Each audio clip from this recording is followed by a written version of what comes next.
Yes, ready. Please take this dictation. This is a passage of 1000 words for SSC Group C preparation. The dictation is at the rate of 100 words per minute. Yes, ready. Start. Now, from the point of view of labor also, this measure is very important. I am giving all the arguments. The second 5-year plan admits that in order to keep up production in the country, in order to develop our industries, it is of great importance to enthuse the working class and the workers. It is the correct approach.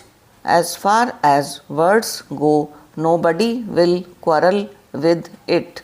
In fact, we would like more and more workers to be enthused.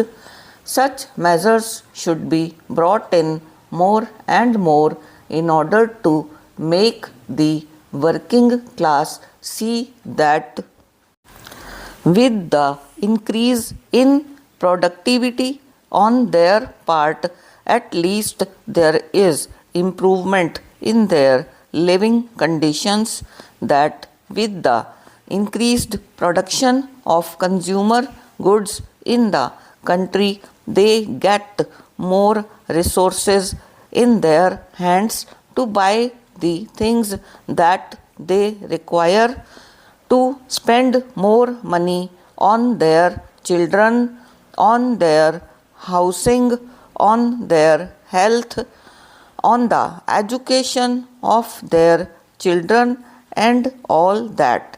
Para, you have to create a situation like this.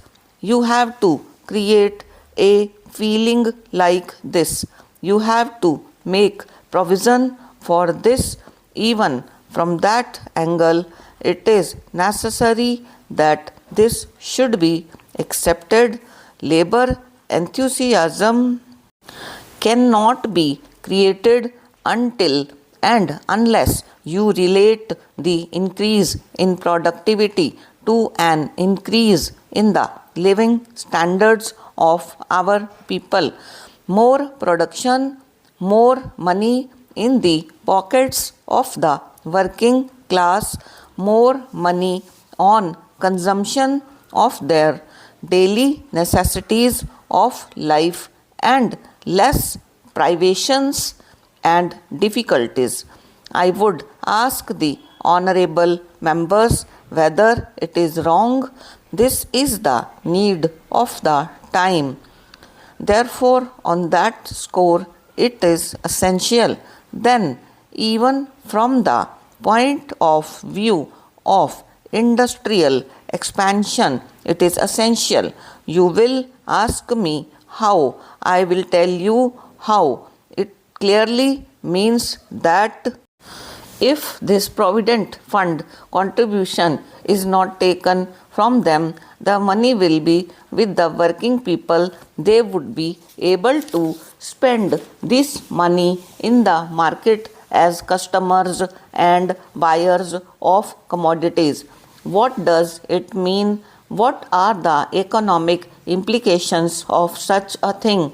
Such a thing means that the demand for consumer goods in the country will go up. There will be expansion in the internal market. It is very essential that when we talk about the industrial expansion, then we also ensure expansion in the market. Unless there is a growing demand in the country for the industrial goods, you cannot have the expansion of industries. Expansion of industries does not take place in a satisfactory way, disregarding this factor of expanding consumption in the country. In order to ensure expanding consumption on the part of the working class, it is necessary for you to make more money available to them for consumption. Para. Now the question arises, what about the savings of the community?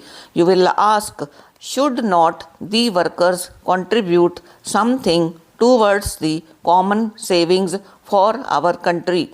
I would say, do not start with savings for the country from the working class, especially those who are not in a position to save. You cannot expect those people who are not getting proper meals every day, whose children go without education and other elementary necessities of life, to go on saving in an uncertain provident fund and denying their survival. At present, you cannot expect such a thing. Therefore, it is not a question of savings on the part of workers, because that money is invested in other sectors of the country by way of increased consumption, which stimulates your industrial production. Rather, we are saying, do not keep the gap. If that gap has to be filled, then better get that money from the capitalist class, the class which is in a position to save. By adopting such a policy, there will be lot of savings. Savings take place not at the cost of worker, not at the cost of contraction of the whole market, not by suffocating the stimulants that are required for the industrial expansion in the economy as a whole.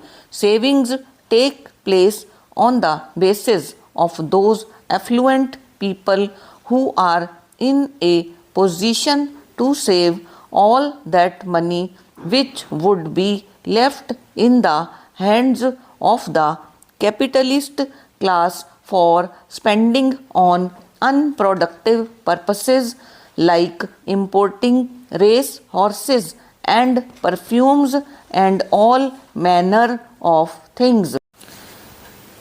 Money which can otherwise be available for being spent on clothes, books, medicines and other things which are essential for the vitality of the community and for its healthy growth.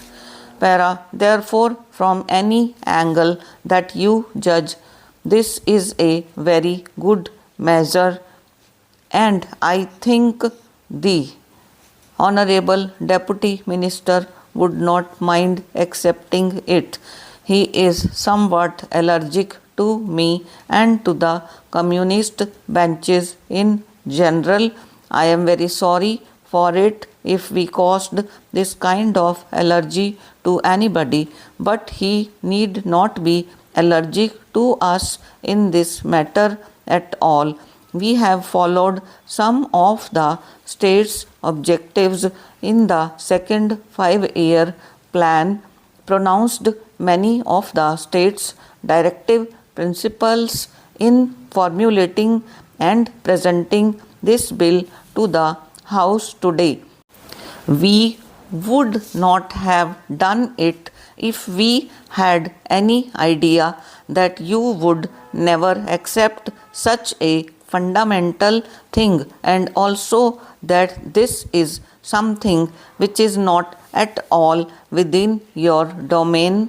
We think the honorable members of the Congress party can accept it on moral grounds.